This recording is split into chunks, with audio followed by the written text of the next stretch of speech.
Les bouillies étant faits de façon générale à base des céréales, et les céréales étant classées dans la catégorie des aliments énergétiques, les bouillies ont pour rôle de fournir de l'énergie à l'organisme.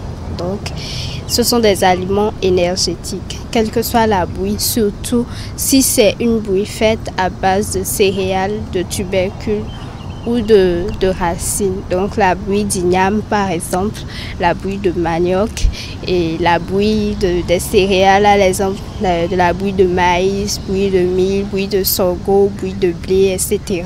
Et quand on parle de céréales, quand ce sont des céréales à grains entiers, les céréales à grains entiers contiennent de façon générale des vitamines, surtout des vitamines du complexe B.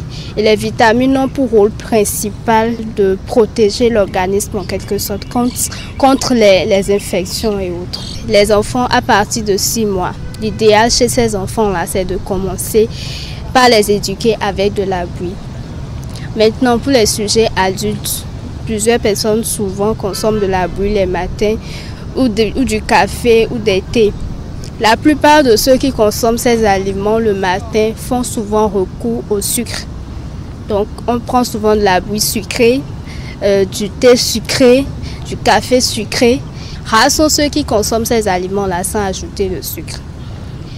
Et consommer la bouillie, le café ou les thés sucrés tous les jours, c'est quand même excéder dans les besoins nutritionnels en glucides, ce qui peut exposer à des maladies, ce qui peut exposer à la prise de poids, à l'obésité donc, ou au diabète.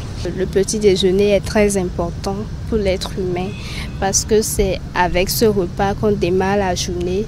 L'organisme a besoin de carburant pour bien fonctionner, pour bien démarrer sa journée. Donc le petit déjeuner est très important, mais il faut savoir choisir son petit déjeuner. Il ne faut pas tout le temps faire recours aux aliments sucrés au petit déjeuner.